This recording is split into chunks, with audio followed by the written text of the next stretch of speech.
புஷ்பாஞ்சலி நிகழ்ச்சிக்கு வருகை புரிந்திருக்கிற நம்முடைய மாநிலத்தினுடைய பொதுச் செயலாளர் பேராசிரியர் சீனிவாசன் அவர்கள் இப்பொழுது பத்திரிகையாளர் சந்திப்பில் நினைவாஞ்சலி செலுத்துவார்கள். எல்லாருக்கும் வணக்கம். தமிழ்நாட்டில் வேற எந்த மாநிலத்திலும் இல்லாத அளவிற்கு 90களில் இருந்து தொடர்ந்து இந்து இயக்கங்களுக்கும் இந்து இயக்க தலைவர்களுக்கும் அச்சுறுத்தல் இருந்து கொண்டே இருந்தது. இது 1980களில் ராமகோபாலன் அவர்கள் முதல்ல மதுரை ரயில்வே நிலையத்தில் வெட்டப்பட்டார். அவருக்கு முன்னால திருக்கோவிலூர் சுந்தரம் அப்படி ஒரு பாரதிய ஜனதா கட்சியுடைய மூத்த தலைவர் இருந்தார், அவர் தாக்கப்பட்டார். அந்த 2 தனி சம்பவங்களுக்கு அப்புறம் 90களில் இருந்து தொடர்ந்து RSS இந்து முன்னணி அலுவலகங்கள் மீது வெடிகுண்டு வைத்து தகர்ப்பது, RSS இந்து முன்னணி பாஜக நிர்வாகிகளை தலைவர்களை தாக்குவது, கொலை செய்வது, இப்படி தொடர்ந்து சம்பவங்கள் 2013 வரை நடந்து கொண்டேதான் இருந்துச்சு.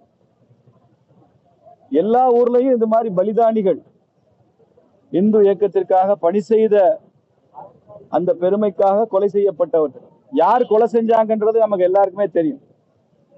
அது எந்த பயங்கரவாதிகள், பயங்கரவாத இயக்கம் என்பது நமக்கு தெரியும்.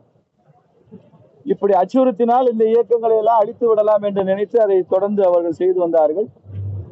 ஆனால் அவர்கள் இந்த செயல்களுக்கு அப்புறம் பல மடங்கு இங்க இந்து இயக்கங்கள், இந்துத்துவ சிந்தனை தமிழகத்துல வளர்ந்திருக்கிறது.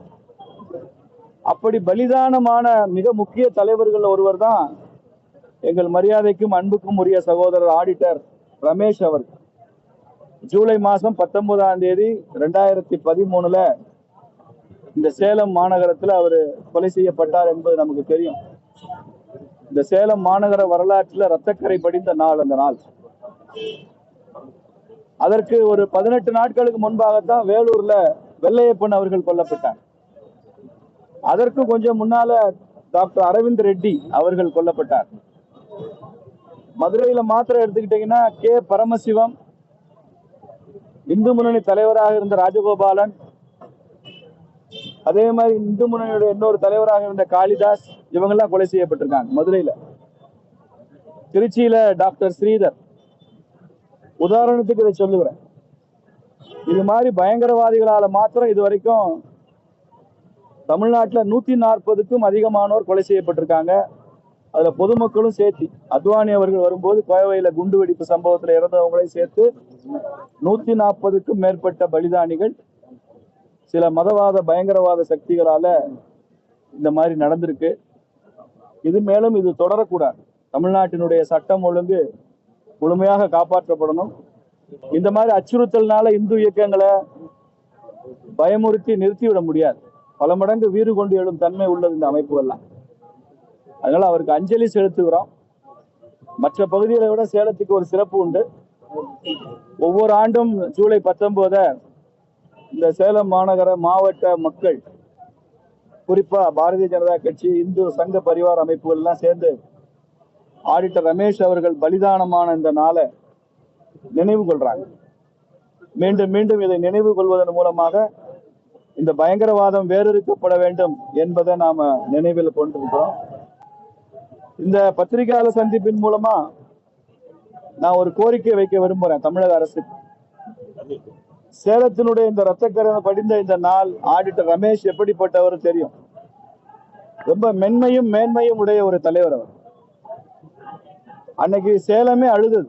அந்த அளவுக்கு அவரது இறப்பு ஒவ்வொரு குடும்பத்தையும் பாதித்தது. ஆடிட்டர் ரமேஷ் அவர்கள் நினைவாக இந்த சேலம் மாநகராட்சியினுடைய மிக முக்கியமான ஒரு இடத்துக்கு, ஒரு சாலைக்கு ஆடிட்டர் ரமேஷ் அவர்களுடைய நினைவு சாலை அல்லது நினைவு மேம்பாலம் என்று அமைக்கணும். அது சேலம் மாநகராட்சியில அந்த தீர்மானத்தை கொண்டு வந்து, இதுல அரசியல் பார்க்கக்கூடாது. திமுக ஆட்சி, பிஜேபி காரனுக்கு பேர் வைக்கிறதெல்லாம் பார்க்கக்கூடாது. இது பொதுவான ஒரு விஷயம். இது ஆடிட்டர் ரமேஷ் நமது அனைவரது சொத்து. அவர் கட்சியின்றா பிஜேபியில இருந்திருக்கலாம், ஆனா அவர் சேலம் மாநகர மக்களின் சொத்து. அவரது நினைவாக இந்த சாலைகளுக்கு, முக்கியமான பூங்காக்கு, ஏதாவது ஒரு கௌரவம் வாய்ந்த இடத்துல அவருக்கு ஒரு நினைவு அமைக்கணும், அவரது நினைவு இருக்க வேண்டும் என்ற கோரிக்கையை நான் சேலம் மாநகராட்சிக்கு நான் வைக்கிறேன். மத்திய அரசு காரணம் மின்கட்டண உயர்வுக்கு மத்திய அரசு கம்பல் பண்ணாதான் உயர்வு. கடல்ல மீன் கிடைக்கலன்னா கூட மத்திய அரசு தான் காரணம். மின் கட்டண உயர்வுக்கு மத்திய அரசு தான் காரணம். இப்ப 2 சொட்டு தூரல் விழுந்துட்டு இருக்கு, அதுக்கு மோடி தான் காரணம். ஸ்டாலினுடைய கண்டுபிடிப்பு. தமிழகத்துல குற்றப்பின்னணியில் பாஜகவில் இணைஞ்சு வராங்க அப்படின்னு குற்றச்சாட்டு இருக்கு. இப்போ ஆம்சாங் கொலை வழக்குல முக்கியமா அவங்க பாஜக சேர்ந்த அஞ்சலைங்க பேசிட்டு இருக்காங்க. இது எப்படி பாக்குறீங்க? அப்பவே சார் திமுக அதிமுக 2 பேரும் அது வரலையே. முக்கியமானவர் இந்த அஞ்சலை தானே. திமுக அதாவது அதிமுக வக்கீல், திமுக மாவட்ட துணைத் தலைவர், அதெல்லாம் அவரது. அதாவது அதெல்லாம் மீடியாவில் இருக்கிறவங்க கேட்கிற கேள்விகள்லயே சிலவற்றை மறைச்சி சிலவற்றை பண்றது. அதாவது இப்போ உங்க கேள்வி இது ஒண்ணா இதுதான் பிரதானப்படுத்தப்படும். இது மாதிரியான தவறுகளை மீடியாவில் இருக்கிறவங்க, பத்திரிகையாளர்கள், அறிவுஜீவிகளா இருக்கக்கூடியவங்க செய்யக்கூடாது. ஒரு அரசியல் கட்சிக்கு சாதகமா கேட்கக்கூடாது. ஒரு அரசியல் கட்சி ஆளுகிற கட்சியா இருக்கிறதுனால அதுக்கு அறிவுரடியா இருக்கக்கூடாது. அதை முதல்ல நாம் புரிஞ்சுக்கணும். அது ஒரு மிக முக்கியமான பிரச்சனை இல்ல, சட்ட ஒழுங்கு பிரச்சனை இல்ல. அது யார் குற்றவாளிகளை கைது ப்ரூவ் பண்ணி வரட்டும். அதுக்கு அரசியல் கட்சி சாயம் பூசுறீங்க. திராவிட முன்னேற்ற கழக அரசாங்கத்துல சட்ட ஒழுங்கு சரியில்லை, அதனாலதான் இந்த கொலை நடந்திருக்குது. அப்படின்னா பத்தி ஸ்டாலின் தான் குற்றவாளி, ஸ்டாலின் தான் முதல் குற்றவாளி. முதலமைச்சர் அவர் உளவுத்துறை வச்சிருக்கக்கூடிய ஒருவர், அவரால் கட்டுப்படுத்த முடியல. ஆக இன்னைக்கு ஆடிட்டு ஆரம்பிச்சதுல இருந்து இன்னைக்கு வரைக்கும் தொடர்ந்து வரைக்கும் திமுக ஆட்சி காலத்துலதான் இது போன்ற கொலைகள் நடக்குது.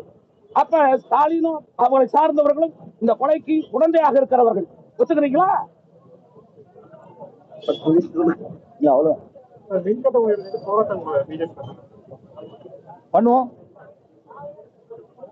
சார். எடப்பாடி அவர்கள் ஆட்சியில தமிழ்நாட்டினுடைய கடன் 5 லட்சம் கோடி இருக்குன்னு ஸ்டாலின் பேசினாரு.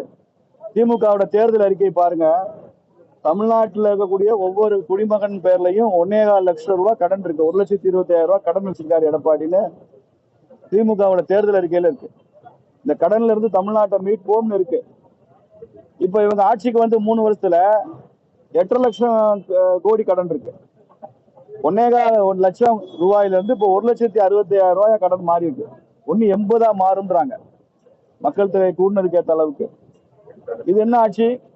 அப்ப இவ்வளவு கடன் சுமை ஒரு மாநில அரசு மேல ஏற அவங்க இயற்கையில எங்க சார் வருவாங்க? மின் கட்டணத்தை உயர்த்துவாங்க, பேருந்து கட்டணத்தை உயர்த்துவாங்க, வீட்டு வரியை கூட்டுவாங்க, இப்போ டாஸ்மாக்ல டாக்ஸை கூட்டுவாங்க, வேட்டை கூட்டுவாங்க. அப்படி எங்கெங்கெல்லாம் வரி வருவாயை கூட்ட முடியுமோ கூட்டித்தான் ஆகணும். வேற வழி கிடையாது. இந்த அரசாங்கத்துக்கு ஊழியர்களுக்கு சம்பளம் கொடுக்க பணம் இல்லை. பல்கலைக்கழகங்கள் எல்லாம் ஆசிரியர்கள் பணியாளர்களுக்கு எல்லாம் பென்ஷன் இல்லை. இப்ப மதுரையில எல்லாம் பென்ஷனே வரல. ஊழியர்களுக்கு சம்பளம் கொடுக்க பணம் இல்லை, வளர்ச்சி திட்டங்களுக்கு ஒதுக்குறதுக்கு பணம் இல்லை. ஆனா தேர்தலுக்கு கோடி கோடியா செலவழிக்க பணம் இருக்கு. வாக்காளர்களுக்கு லஞ்சம் கொடுக்க பணம் இருக்கு, ஓட்டுக்கு பணம் கொடுக்க பணம் இருக்கு. அப்ப இது ஒரு மோசமான ஒரு ஆட்சி நடந்துட்டு இருக்கு. அதை நிச்சயமா பாரதிய ஜனதா கட்சி எதிர்த்து போராடும். தமிழ்நாடு ஒரு தவறான முன்னுதாரணமா இருக்கு. இன்னைக்கு இந்தியாவிலேயே மிக அதிகம் பேர் குடிக்கிறவங்க இருக்கிற மாநிலம் தமிழ்நாடுன்னு ஸ்டாட்டிஸ்டிக்ஸ் வருது, நீங்களும் பாக்குறீங்க. இது ஒண்ணு பிஜேபி ஆராய்ச்சி பண்ணி கண்டுபிடிச்சது இல்லை. அதிகமான குடிகாரர்கள் இருக்கிற மாநிலம் தமிழ்நாடு. ஊபி கூட இல்ல, உத்தரப்பிரதேசம் தமிழ்நாடு மாதிரி 3 மடங்கு மக்கள் தொகை இருக்கிற மாநிலம். அங்க இவ்வளவு குடிகாரர்கள் இல்ல, தமிழ்நாட்டுல இருக்கான். இந்தியாவிலே அதிகமாக கடன் பெற்ற மாநிலம் தமிழ்நாடு, கடனாளி. இப்ப நம்பர் 1 குடிகார மாநிலம், நம்பர் 1 கடனாளி மாநிலம். இதுக்கு பேரு விடியலாட்சி. இதை நீங்க பத்திரிகைகள்ல கொண்டு வாங்க, ஊடகங்கள்ல சொல்லுங்க, மக்களுக்கு சொல்லுங்க. போதைப் பொருட்கள்